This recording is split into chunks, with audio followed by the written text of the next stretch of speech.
Hello, my friend. How are you today? Hi, Linda. I'm doing great. How about you? Fabulous. You look Absolutely fabulous.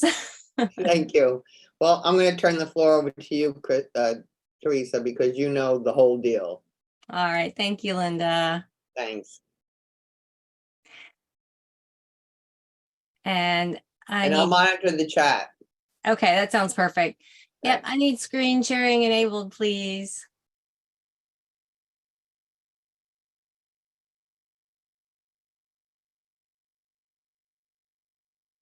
It's still disabled. Oh, there we go. Perfect.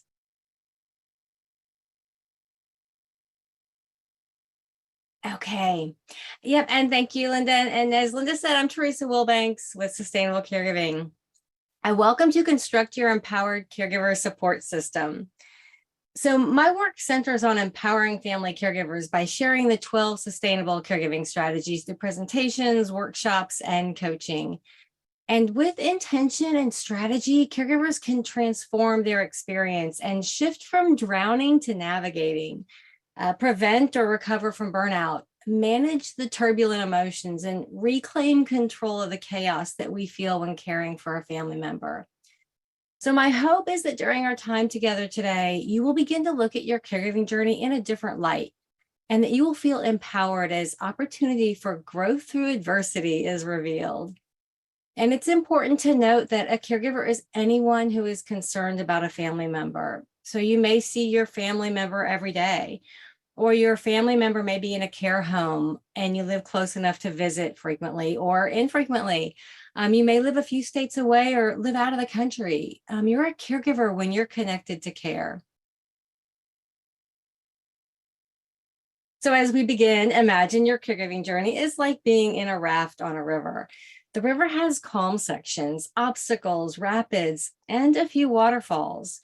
At times, we feel like we've been tossed out of the raft and we are drowning. When we construct a support system and employ certain strategies to protect our well-being and manage the emotions and the stress, the river doesn't change, but how we navigate the river changes. We step into the flow.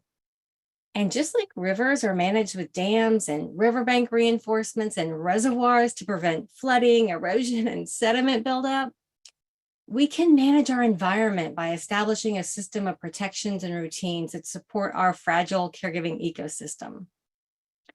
So did you notice the range of emotions on those rafters' faces? I think I saw everything from controlled terror to joy. And Dr. Kate in the opening presentation shared that 80% of caregivers have a hard time talking about the emotional impact of caregiving. And I hope that with conferences like this one and the support that Linda, Dr. Kate, and so many of others provide, that will change, because talking about our struggles is how we grow and find our voice and navigate our experience with confidence. So I cared for Dad for 7 years, and I began by helping with errands and tasks. And before I knew it, care responsibilities had become all consuming. It was about year 2 that I realized my path was not sustainable, and I was burned out, I was angry, and I was resentful. The support system that we'll talk about today is how I recovered from burnout and moved from drowning to navigating. And these photos were taken in the later navigating years. Dad passed in December 2020 at 99, just a few months after his birthday. Lena Horne said, "It's not the load that breaks you down, it's the way you carry it." Our support system helps us carry our caregiving load in a way that is sustainable so that we can prioritize our well-being while caring for our family member, which is not an easy feat.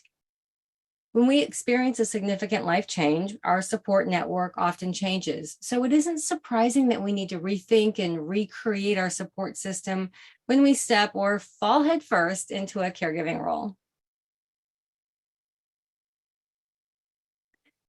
So this is a model of the caregiver support system that we will discuss today. It's a network of activities, strategies, and routines. And when we think of a support system, we often think of people. And while people can be an essential part of our caregiver support system, we need a more varied and versatile system that doesn't solely rely on the physical and emotional availability of others. This is crucial because friends and family often distance from us when we embark on a care journey, and we can feel very alone and isolated. This support system incorporates self-care activities, strategies, and routines to prioritize well-being. Our support system empowers us, helps us avoid burnout and reimagine and reclaim control of our emotions and the chaos that we often feel when caring for a family member. So the components of our support system include our foundation and guiding principles, our cornerstone core values. The next layer is body-mind self-care or physical self-care. The top layer is mind-body self-care, plus the sustainable caregiving strategies that empower us to navigate our caregiving journey and the routines that connect the components. So we'll go through each of the components and then we'll expose the challenges that can destabilize our support system. But before exploring the support system components, let's take a few minutes to look at the framework of a caregiving journey.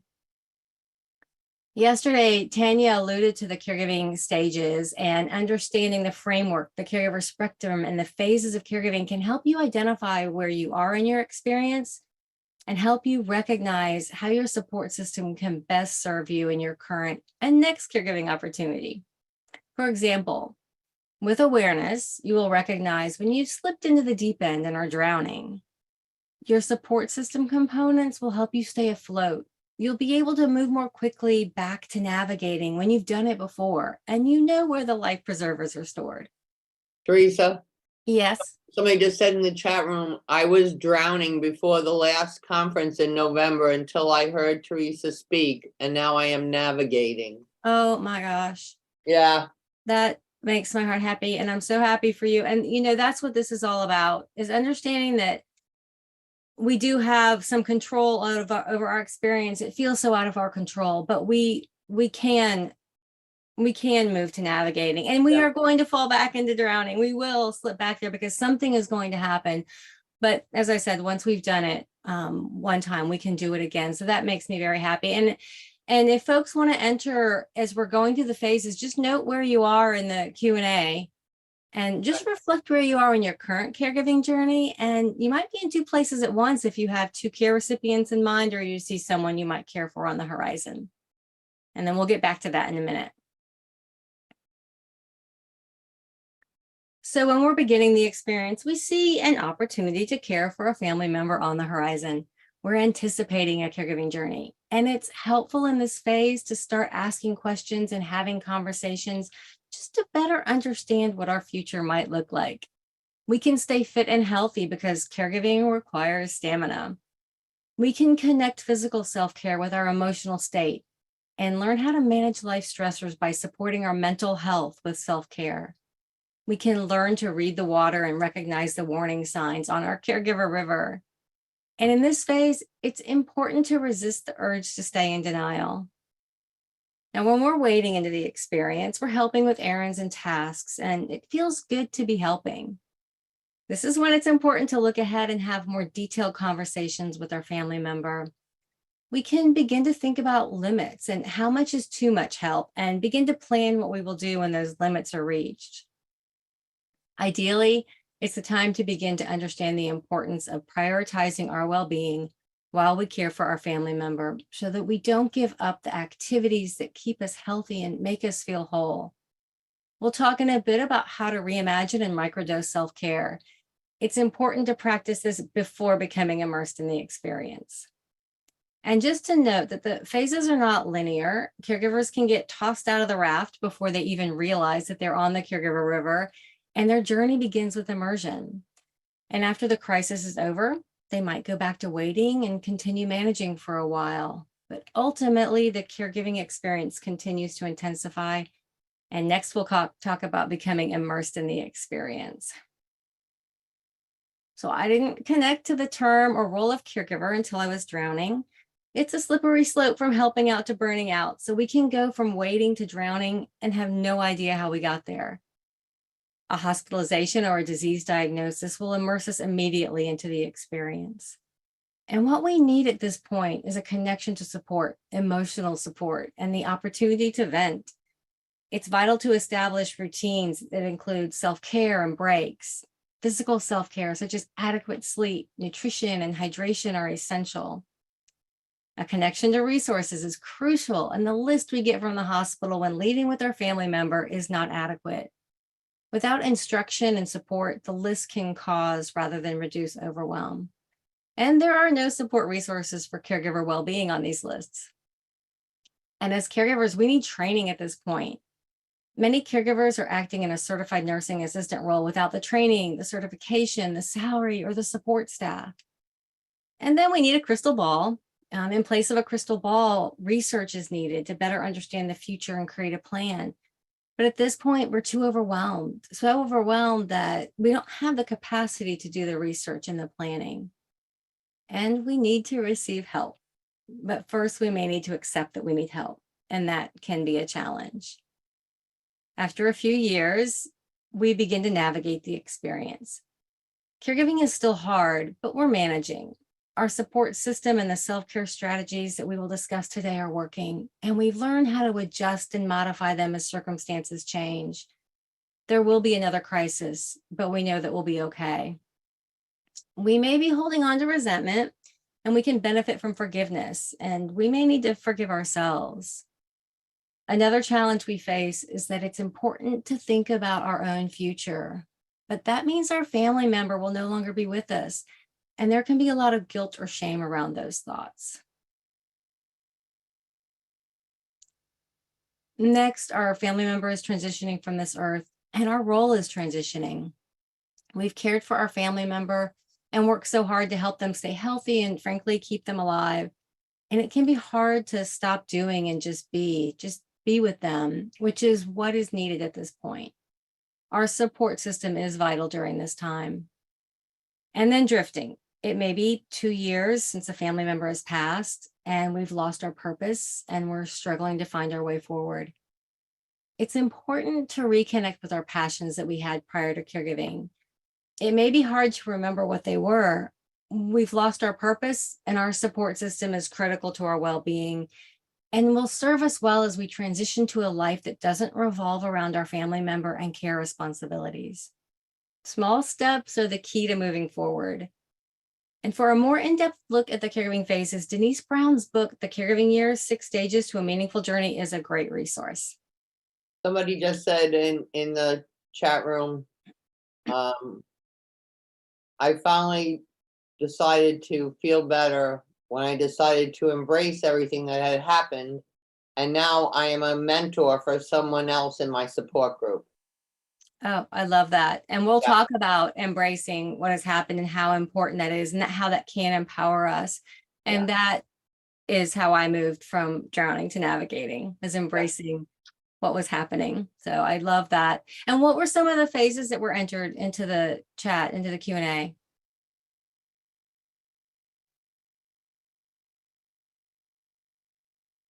Okay, Linda, you can let me know a little bit later. So let's with the caregiving phase. I'm sorry, I had myself muted.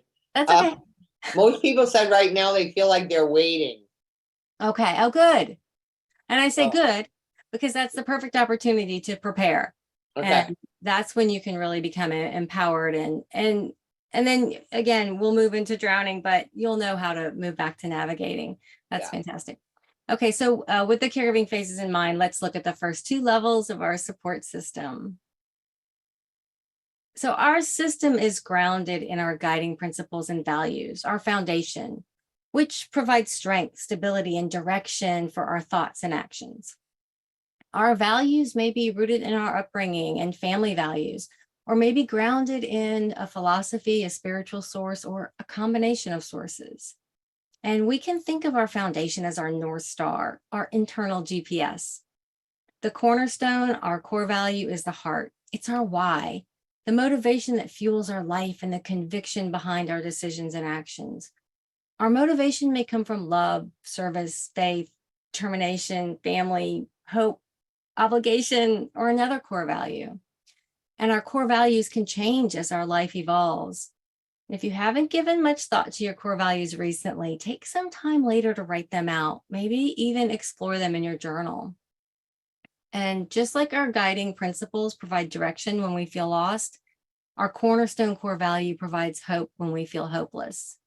And if you want to put in the Q&A or in the chat, what comes to mind as a source of your guiding principles or your cornerstone values, go ahead and do that.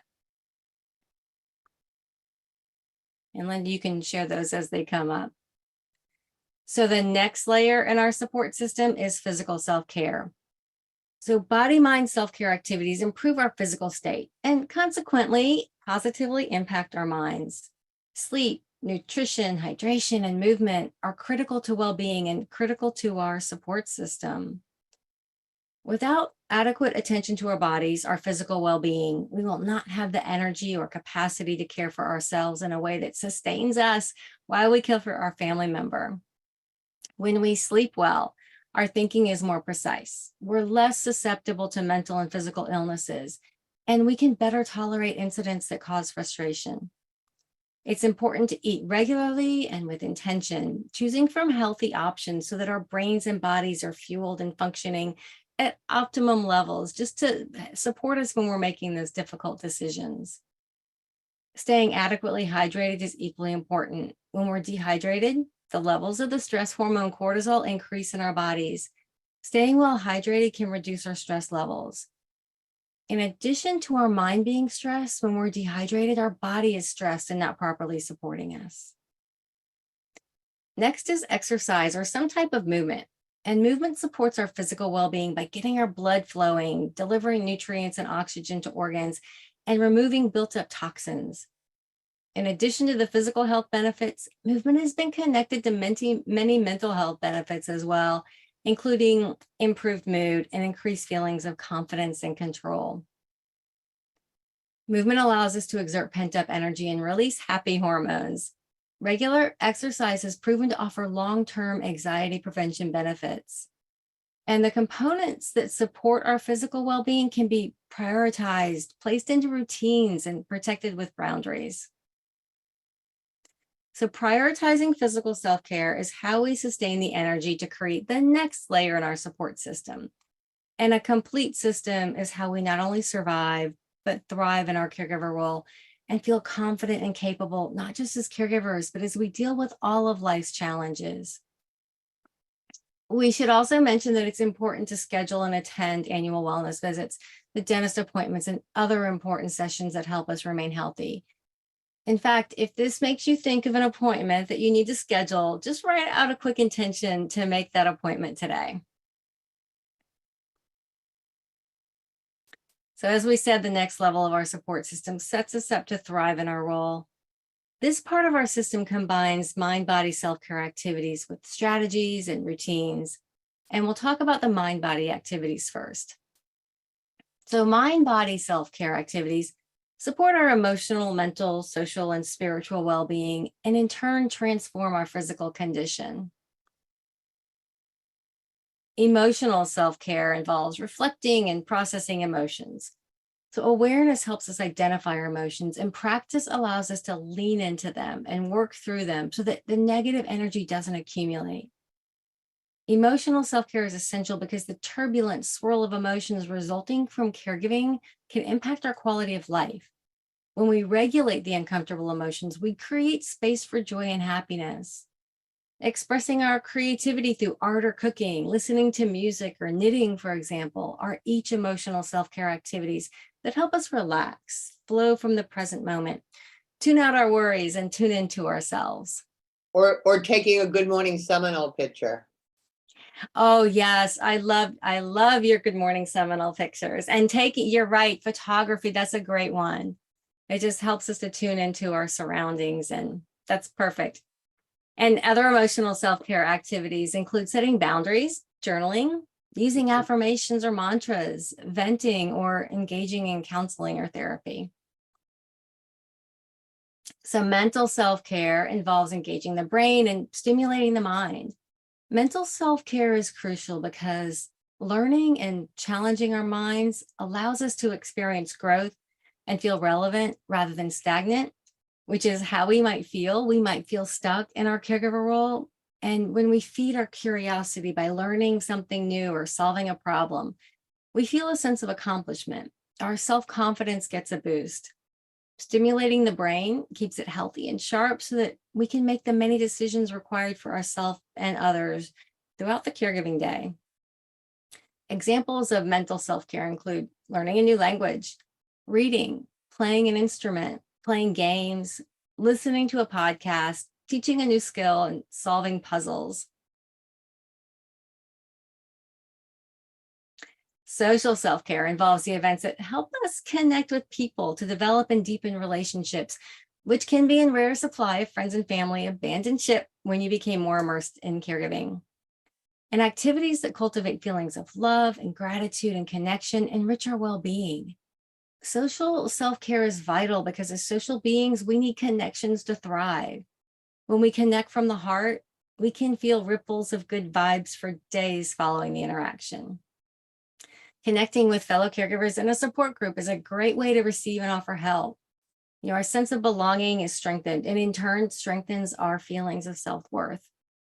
And other activities that help us nurture relationships also include sharing coffee with friends, cuddling with your fur baby, an act of kindness, talking on the phone, or just having lunch with a sibling. And then spiritual self-care involves connecting with and caring for our inner self. So this connection grounds us because our true self is not aligned with ego or fear. Anytime we connect with what we consider meaningful, we deepen our relationship with ourselves. So a spiritual self-care practice helps us cope and leads to understanding and growth. It may be that our spiritual practice is to spend time in nature. As Albert Einstein said, look deep into nature and then you will understand everything better. Someone just said in the chat room, it all sounds good, but when are you supposed to have time to do all this? Yes, that's a very good question. And that's where the microdosing self-care comes in. And what by that, I mean, we may just have 5 minutes. We may just have 5 minutes to look out the window and appreciate nature, but taking that moment to step back and step into just a different place, the different space, and tune into ourselves, it can kind of reset our mood and where we are and help us, help change our perspective. And these are little breaks we can take throughout the day. And it's important to do those before we get stressed. If we can do them and maybe set a silent alarm and then take breaks and then tune into something that you enjoy. It could be music, it could be journaling, but if we can do this before we get stressed, then we're going to manage those stressful periods and just in a better way. So, Theresa, I have an alarm on my phone that rings a couple of times a day, and it reminds me to stop, breathe, and say a prayer. Oh, I love everything that. Different. I love that. And, stopping and breathing is just so important. I can remember just washing dishes, taking care of dad. And I was just washing dishes and I would find myself holding my breath. Yeah. Why am I holding my breath? I'm just washing dishes. But that stress had just accumulated. And so when I started practicing breathing exercises throughout the day, when I wasn't stressed, it stopped. I think stopping and breathing is so important, and having an app on your phone and prayer, and that brings us to the next point.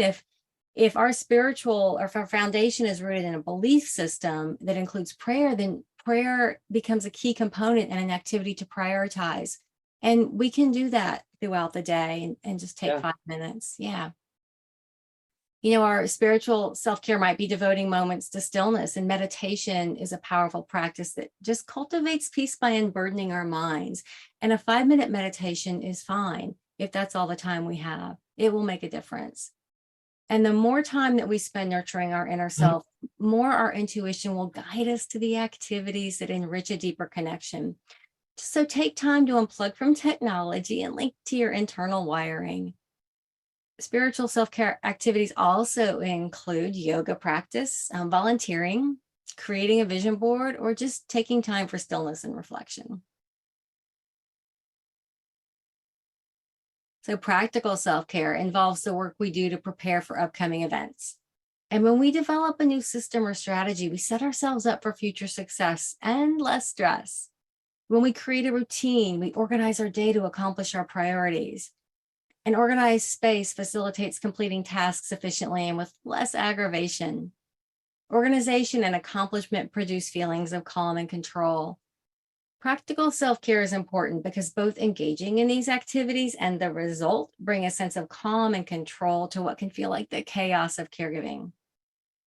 Practical self-care activities include getting finances organized, researching a worry and making a plan, organizing a closet or a living space, meal planning, or learning about an aspect of your family member's medical situation and preparing for the future. One lady said, I felt like my life and my house was in chaos. And a friend came last week and just helped me organize everything. And I can't tell you how it's changed everything. I love that. And that's so valuable. And, there's a message in there too for other caregivers. When folks ask you, how can I help? It's so hard to think of something. And Linda is a big proponent of keeping that list, Yeah. and that may be something you can ask other or other family members to help you with. Come help me organize this closet or help me organize this space. And it can make such a difference. Yeah, that's awesome. Yeah, and I want to mention that self-care activities can play well together. Consider, for example, journaling and emotional self-care practice and meditation, a spiritual self-care practice. Both activities help us manage the storm of emotions, and they can support each other. Meditation creates space for clarity from journaling. Another example, learning is a mental self-care practice, and planning is practical self-care. And these can be combined. And since our circumstances are ever evolving, when our understanding and solutions evolve at a similar pace, we don't feel swept away by the rapid changes. And then connecting with others for social interaction may give us an opportunity to vent the frustrations, combining social and emotional self-care. So challenges and needs are fluid and they change daily, sometimes hourly. And what works one day to manage the stress or circumstances doesn't always work the next day. So self-care strategies and solutions must be fluid and evolve with our situation. It's the fluidity that provides the stability. So next, we're going to talk about self-caregiving strategies, and then we'll look at how the routines create structure within our system. So to successfully sustain our well-being, our support system requires strategy. We're going to take a top-level look at each of the 12 sustainable caregiving strategies that provide stability and sustainability to the support system. So these strategies are self-care practices, but unlike many of the self-care activities mentioned earlier, sustainable caregiving strategies take practice, and there can be a learning curve before they begin to adequately support us. So the first 4 strategies can prevent us from sliding down that slippery slope into the flames of burnout. And they can also help us recover from burnout. Setting boundaries. Boundaries are the limits that protect our physical and emotional well-being. We can set boundaries with friends, family members, folks who are helping us care for our care recipient, or anyone who impacts the care provided. The most important boundaries are the ones we set with ourselves around how much is too much help and how much is too much emotional investment into worry. Mindfulness. The peace of mind we cultivate through mindfulness practice allows us to focus on the present rather than ruminate on the past or worry about the future, as we is understandably prone to do as caregivers. And mindfulness can be cultivated through meditation, prayer, yoga, breathing exercises, moments of stillness, and we can weave practice into everyday life. And next, our capacity for compassion gets depleted when we spend so much of our time focused on the care and well-being of our family member that we neglect our own needs. When our capacity for compassion, our compassion reserves, are depleted, we're more easily overwhelmed and more quickly irritated. When our compassion is replenished, it can be like putting on glasses with a new prescription, but instead of seeing things clearly again, we feel things clearly again. And the primary way we protect our capacity for compassion is by reimagining and prioritizing self-care, which is our next strategy. So as we begin to care for a family member and priorities shift, it's not uncommon to give up our interests and hobbies bit by bit until our entire life revolves around caregiving. And we lose our connection to the things that make us feel more like ourselves and make us feel whole. Think about which self-care activities calm the inner storms. What are your passions and how can you reimagine those passions to connect with them in 5, 10, or 15-minute blocks of time? We can schedule and microdose self-care throughout the day, just schedule them into our caregiving day. The next 4 strategies help us reimagine and reclaim control. So as caregivers, we often feel like we have little control over our situation. We may be trying to paddle against the current and the resistance is tiring. Stepping into the flow is like saying, okay, to whatever comes our way, and even turning the challenges into advantages. When we reimagine control, we reduce our stress because we're no longer battling for control, we have it. And the first strategy to reimagine control is embrace the caregiving role. Beyond accepting, embracing the role is what empowers us. In part, it means acknowledging the wildness, accepting that there will be rapids, obstacles, waterfalls, unexpected turns, and hopefully a few calm sections. Embracing the role means acknowledging that we are exactly where we are supposed to be. In fact, it means loving where we are and not wanting to be anywhere else. Now, hearing that may be triggering. It was for me. But when I moved into this space of loving my fate, my experience transformed. So when we embrace this journey that we didn't plan, we take back control. Next is to accept help. Accepting help is vital because we can do it all, but not without consequences. And doing it all ourselves will lead to burnout. And it's much easier to prevent rather than recover from burnout. So when we accept help, we gain time for ourselves so that we can focus on our well-being. Letting go of outcomes is next. Caring for a family member is challenging. It's easy to get caught up in the conflict and can feel like we're in a competition with a winner and a loser. The reality is that the tighter we hold on to control and outcomes, the more control we relinquish. It's the letting go that gives us control. And we can all win when we engage with intention and compassion. And then transform obstacles. So important because obstacles are everywhere in caregiving. We encounter obstacles within the systems. Our friends and family can present obstacles, and even our care recipient can feel like an obstacle. And we can use these obstacles to our advantage, take back our power, and like a river, carve a new path. Overcoming obstacles is empowering, transforming them is next level. That brings us to our final 4 strategies. And when we're caring for a family member, the emotions, the trifecta, anger, guilt, resentment, they swirl and the cyclone is fueled by fear.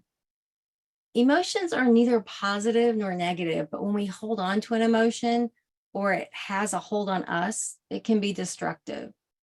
Anger can be positive. It can signal that a boundary was crossed. Resentment can inform us when we may be allowing ourselves to be taken advantage of. Anxiety can motivate us to take action when we or a loved one is in danger. But when we become consumed by anger, resentment, and anxiety, it negatively affects our mental health. And the next 4 strategies help us develop awareness and insight into our thoughts and emotions so that we can release the frustrations, the grudges, and the worries, and process and manage the turbulent emotions. So venting. When emotions build like in a pressure cooker, it's crucial to release the stress. It's even better to relieve the pressure before reaching the boiling point. Holding intense emotions inside keeps us in fight or flight mode, and sharing or venting is a release. It's an act of self-care that makes you feel lighter and less burdened. Now, the key, Lisa, yes. one of our listeners said, I always felt angry and nobody wants to hear about me being angry. So now once a week, I have a phone call with my girlfriend and I'm just allowed to, you know what she said, complain. And then I don't feel like I need to complain all the time. That has been a good guard for me, she said. Oh, I love That's a that. great guard. And that's because the key is finding the right listener. And I love that she found the right listener. And I think something that's really important to note here is that she recognizes that when she is able to vent to her friend, that she feels better afterward. Yeah. And that we do want to pay attention to that, because if we're not feeling better after we vent, then maybe we don't have the right partner, or we might need to use another strategy to get out of that space. Maybe forgiveness is what we need. It's just, tuning Yeah. into how we feel after we vent is really key, and finding the right listener, someone who has empathy, who gets where you are and what you're feeling and what you're going through. That's And awesome. one other person said, how best to convince a parent who is a caregiver to a spouse to accept help from friends and neighbors. I believe pride and or privacy keeps my parent caregiver isolated and a bit lonely. Yeah, that is a big challenge. Inevitably, when we finally accept that we need help, then our family member is resistant to that help coming in from the outside. And a couple of tips that might help here. One is to let your family member know that you need help. So this person is coming in to help you rather than them. And then once they establish a relationship with your family member, things can change. And I call it match.com for the three of you. And it's, if you can find someone to come in and help who shares some of the same interests and hobbies as your parent or family member who needs care, then often that relationship starts to build and develop, and they'll look forward to them coming. And it's a process. And I think it's great that you've seen that you have a limit, that you need help, and it is very important to move forward, and don't let that resistance stop you from having that help come in. And you know what the thing is, sometimes we have to be really creative. One of my caregivers wanted someone to be able to come in and spend some time with her mom just to give her a break. And her mom was totally against it. Well, finally she said to her mom, this young lady needs to do this to make some credits for college. So if you would let her come in, you're really helping her. And they developed a relationship, and now, she's there all the time. Oh, I love that. I'm adding that to the strategies because, yes, if your family member feels like they're helping someone else, that can absolutely Yeah. shift resistance. Oh, that's fantastic. Yeah. Okay. And our next strategy is forgiveness. And this strategy also lightens our heart. As caregivers, we often have a legitimate list of people, events, systems, and services that have failed us. And it's possible to spend an enormous amount of time and energy on anger and resentment. But forgiving and releasing the anger and resentment is the gift we give ourselves. Yep. Yeah. And the next strategy is journaling. Journaling thoughts and exploring them with curiosity and objectivity is a form of venting, and it can be very therapeutic. Writing offers a release and a reprieve from the swirling sensations, so we can process caregiving's complexities, especially the emotions, the fear, and the confusion. Yeah. And our last strategy is planning to ease the anxiety, to release the worries. In caregiving, the worries are real and often become a reality, and worrying about the what ifs causes stress. When we face the what ifs head on and imagine what we might encounter, we begin to see what questions we need to ask and what information we need to gather to make a plan. And empowered with a plan, we can set the worry aside. Yeah, one of my caregivers said I was worrying a lot, and no one even really wanted to deal with me. She said, when finally someone said to me, do those worries feel good to you? And she said no, and she said, well, let them go. It was Mm, like, oh, the stuff was still going to be there, but I didn't have to carry it. yeah. Yes, and mindfulness and boundaries can help us here. So the first is we recognize that we're spending a lot of time on worries, and then we can set a boundary around that worry. Yeah. And it's not that simple. Like I said, these strategies do require work and they require practice, but you will get there. And setting a boundary around the worry, and with mindfulness, thinking about something else or tuning into the present moment is actually what we want to do with the mindfulness. Yeah. Shifting your attention to nature or something around you, just your surroundings, and using the five senses. That's how we can stop thinking about that worry.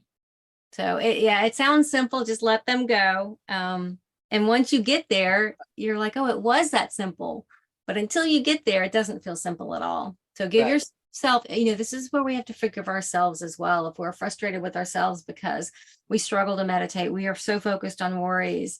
It's understandable. You're going through a lot. So you can forgive yourself and just keep working at it. And each day it'll get better in terms of your being able to control your environment. Yeah, so each of the 12 sustainable caregiving strategies can work well on its own, but often the strategies fit together in ways that strengthen and support each other, as we just mentioned, mindfulness and boundaries. And when we determine how the strategies fit us and fit together and how each can adapt to our ever evolving circumstances, we see our stable and solid yet fluid caregiving support system begin to form and take shape. The river is ever changing, and our support system must evolve to match the changing current and the emerging obstacles. And we could spend hours discussing each strategy. So please take some time to explore more about each of them at sustainablecaregiving.com, or you can listen as Allison Vinci and I discuss them on the Self-Caregiving Strategies podcast. So we're going to recap. We've talked about the foundation and the cornerstone of your support system. We touched on the body, mind, or physical self-care activities and the mind-body activities, which include emotional, mental, social, spiritual, and practical self-care. We discussed the strategies that stabilize our system. And now we'll spend some time on one of the most important strategies. And I call it the 13th Sustainable Caregiving Strategy, or bonus strategy. So effective routines are key to prioritizing our well-being while caring for our family member. And what is a routine? Well, a routine is a sequence of actions regularly followed, a fixed program. A routine organizes tasks, responsibilities, and activities. And as our caregiving experience intensifies, developing and adhering to routines becomes increasingly more crucial. So routines are important because they help us reduce stress. In fact, when stress levels rise, it can be an indicator that an adjustment is needed. We may need to adjust a routine or modify a self-care practice or employ a strategy. Routines empower us. We get out of reaction mode and use our time and energy with intention, freeing up both time and headspace. And we can schedule and prioritize the self-care activities that restore our energy and our peace of mind. When the plans go off the rails, as they do, we can respond by modifying rather than discarding our routine so that our self-care doesn't get derailed. And we'll talk about modifying routines in a minute. So trial and error leads us to our tried and tested solutions, which takes time. Constructing a support system and establishing routines takes work. But the alternative is to locate a solution each time we feel challenged, lack confidence, or are faced with a conflict. When we're just trying to stay afloat, we're in survival mode, and our declining physical and emotional state undermine any effort to sustain our mental health and well-being. When our physical and emotional state feels unstable, our support system is unstable and won't fully support us. We can be so physically drained and emotionally low on love that self-care efforts drain us even further. When we work through the trial and error to arrive at our support system components, we don't have to figure out what we need while we're under duress.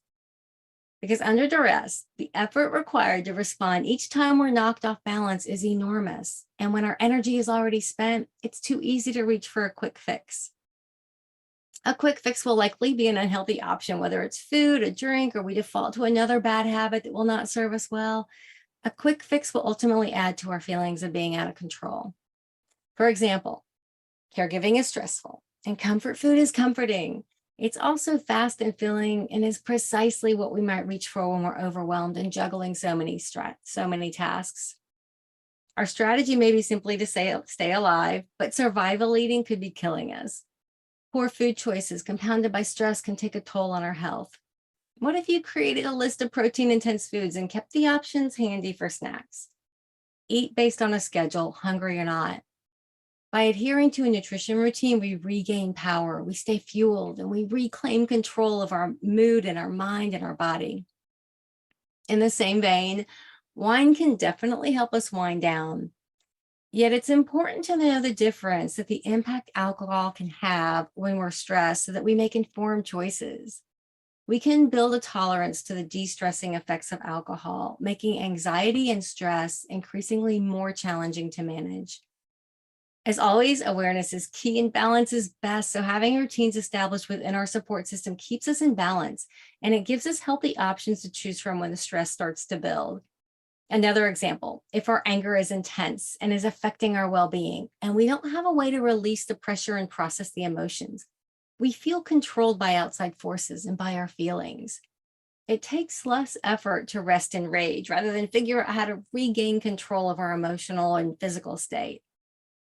But if we already have the solution, the self-care activities and the strategies at hand, we can more quickly move from rage to relax and release. So next, we're going to look at how to modify our support system routines so that they flow with the changing current. So caregiving involves adjusting to the unexpected. Modifying our routines is how we maintain a sense of control when circumstances suddenly change. During these moments of crisis, when unexpected events change our course, it's tempting to toss the routine out the window and slide back into old habits of juggling the balls as they get tossed to us. Instead, we can learn to look ahead, identify routine disruptors like doctor's appointments, and make modifications to keep the core components of the system in place, which will be practiced to get us through the more turbulent times. And remember that self-care can simply be taking a shower. So a modification may involve temporarily delegating parts of the routine. It may be that the timing is shifted or the activities are broken up into smaller pieces and just reorganized. We can make the most of our minutes by redefining self-care as often as necessary to fit within our day and within our routines. And here are 3 examples. So hospitalization, modifying our self-care routine to help us stay strong through our family members' hospitalization, just illustrates how our support system can continue to support us during some of the most unexpected and stressful events. The key is to maintain and modify self-care activities with particular attention to physical self-care. So when our family member's in the hospital, our role shifts. The responsibilities of care advocate becomes more prominent, and our care team member numbers increase and include new healthcare professionals. It's overwhelming, and it's natural to feel like we need to put self-care on hold. But the reality is that the hospitalization is just the beginning. The real work starts when our family member comes home from the hospital or rehab. And if we're not careful, we'll be wrecked and in no condition to continue managing care. Our meals will look different when our care recipient's in the hospital. We can keep high protein snacks and water handy in a sack or in a car, stock the fridge at home with salads and other quick healthy options. Many meditations and breathing exercises can be done in the car, at the hospital, before bed, stretching for a few minutes in the morning or from the chair in the hospital room, walking laps around the hospital, journaling in between nurse, tech, and doctor visits to the room. We can even research and plan for the post-hospitalization period.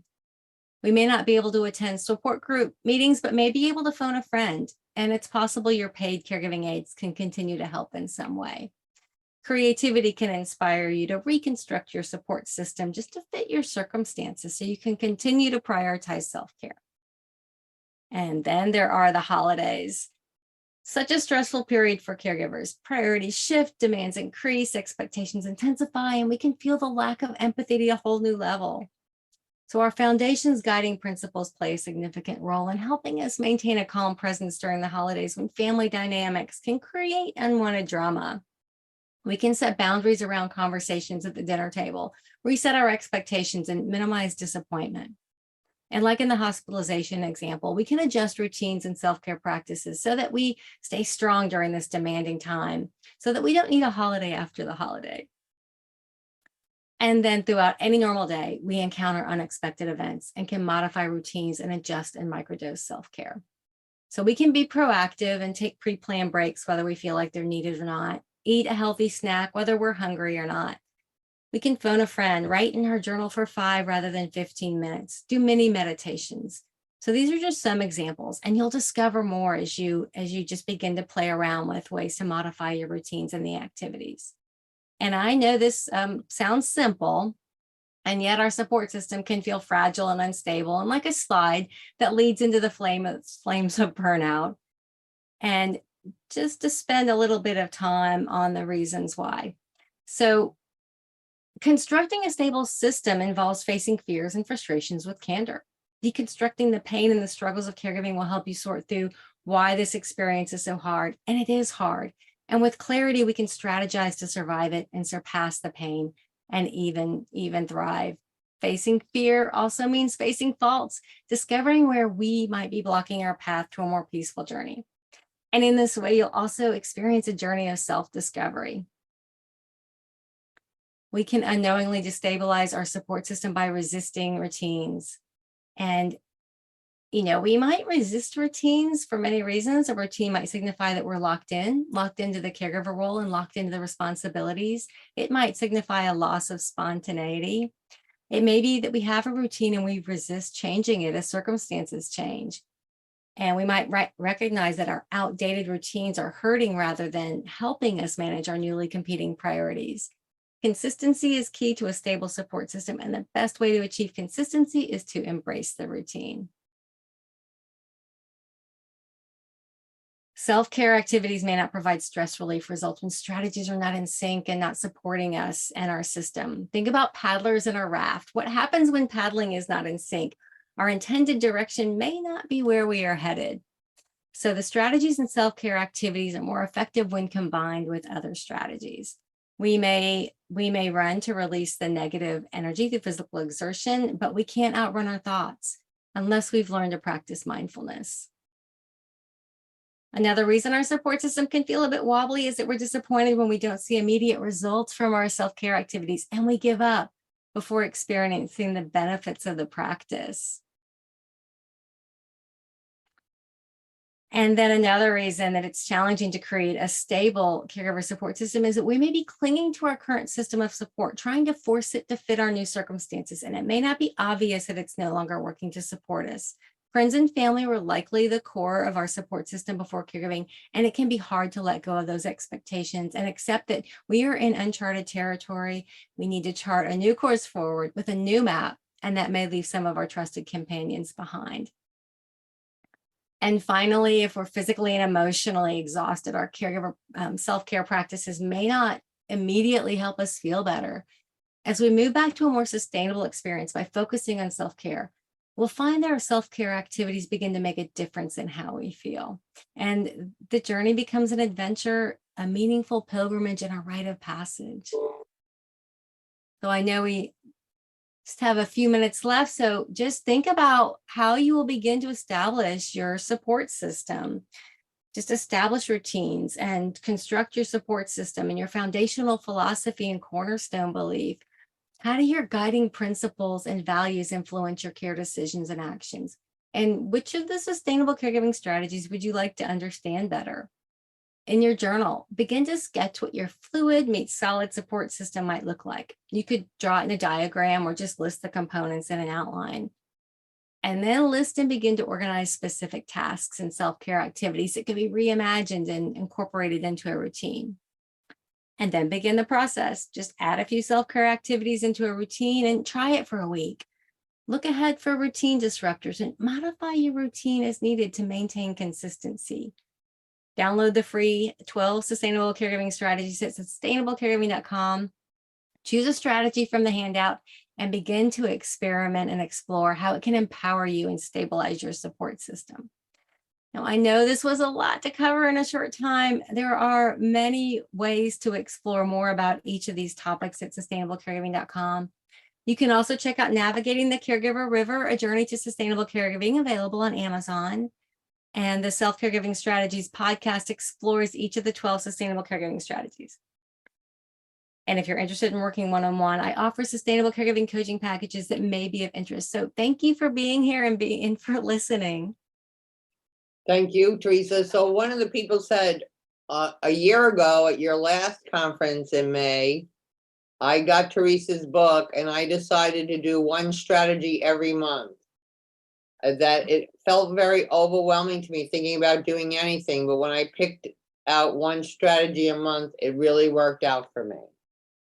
That is fabulous. What a great way to approach it. When I work with caregivers, we use a strategy. We meet every week and use a strategy, and it's not enough time because there's so much to learn within each strategy, learn how to use it and learn how it works for us, what doesn't work, that a month really is a better amount of time. And I love that. What a great approach. Yeah, that's just absolutely wonderful. Yeah. Another person said when we were talking about core principles before, one said, my core principle is faith. Another one said, my core principle is my patience. She said, when I was a little girl, my grandma always used to call me Miss Patience. And she said, it seems like that has helped me a lot in my life. Oh, wouldn't we all love to have that as yeah. Yeah, as much as I value that, it's challenging. That's wonderful. And then someone said my core principle is nature, because everything comes in and just wraps around it. Mm. I like the way they said that. We can learn so much from nature. And I love it's on my cup here. It's adopt the pace of nature. Her secret is patience. So that Oh, combines, wow. although Emerson, both of your listeners, our listeners, That's comments. fabulous. Yeah. That's fabulous. So I do encourage everyone to get into a support group. I do support groups that are live and virtual, and you can find them on my website, lindaburhans.com, under events. I do a journaling workshop once a month. And today we had to switch the schedule up a little bit. So we were supposed to have journaling tomorrow, but we're going to have journaling today at 12:20. So everybody hang around after that. Our next speaker is coming up is Kim Saperi and Dr. London Butterfield. And we're going to talk about neurodegenerative disorders, brain wellness, and caregiver support. Wonderful. So, Theresa, what's the last thing you want our listeners to hear? I would say, as scary as it is, embrace those uncomfortable emotions. So just embrace them and sort through them and face them with confidence, figure out what's happening, find the fear underneath. And that way you can learn how to manage them and deal with them, because otherwise they can take over. And that's a lot of what this is about, is prioritizing our well-being, is helping us get those uncomfortable emotions under control. And there've been a lot of conversation about that up to this point. And I love that we're talking about it. So I do too. Thank you, my friend. Have a delicious day. We'll talk soon.